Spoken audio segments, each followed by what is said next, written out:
2 ships. The race began in the summer of 1910. On June 1st, in London, a black ship, the Terra Nova, went down the River Thames to the sea. Thousands of people stood by the river to watch it. They were all excited and happy. On the Terra Nova, Captain Robert Falcon Scott smiled quietly. It was a very important day for him. He was a strong man, not very tall, in the blue clothes of a captain.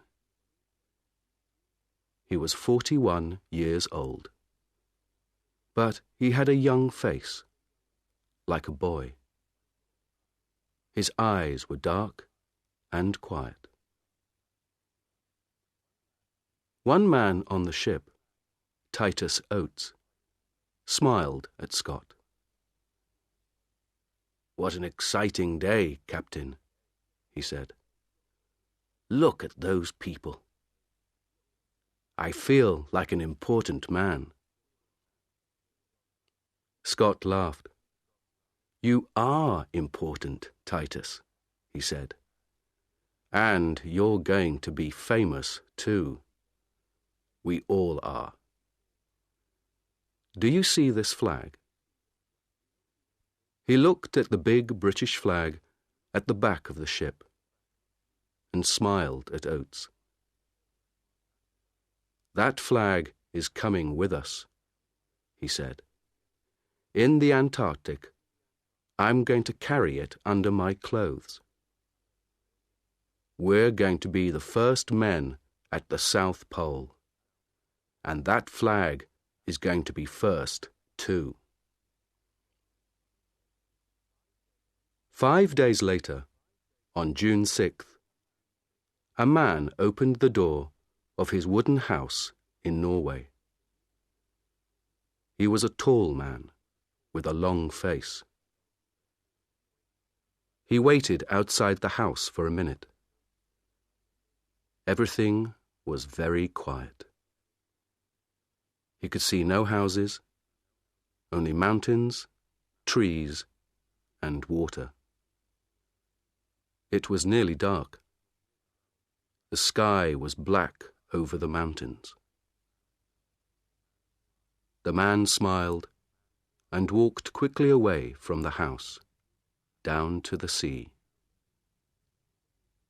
In the water, a big wooden ship waited for him. The man got onto the ship and talked and laughed quietly with his friends.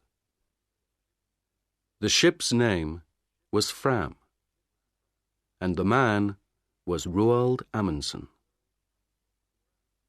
The Fram was the most beautiful ship on earth, Amundsen thought. His friends were the best skiers on earth, too.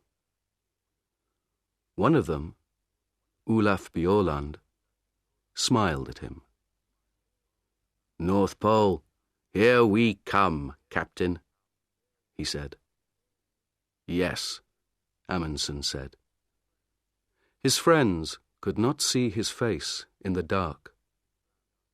"Fram is going to the Arctic." Everyone on the Fram was ready to go to the North Pole, to the Arctic. Amundsen wanted to go there too. But first, he wanted to go south. His friends didn't know that. At midnight, on June 6th, the Fram moved quietly away from Amundsen's house, out to sea.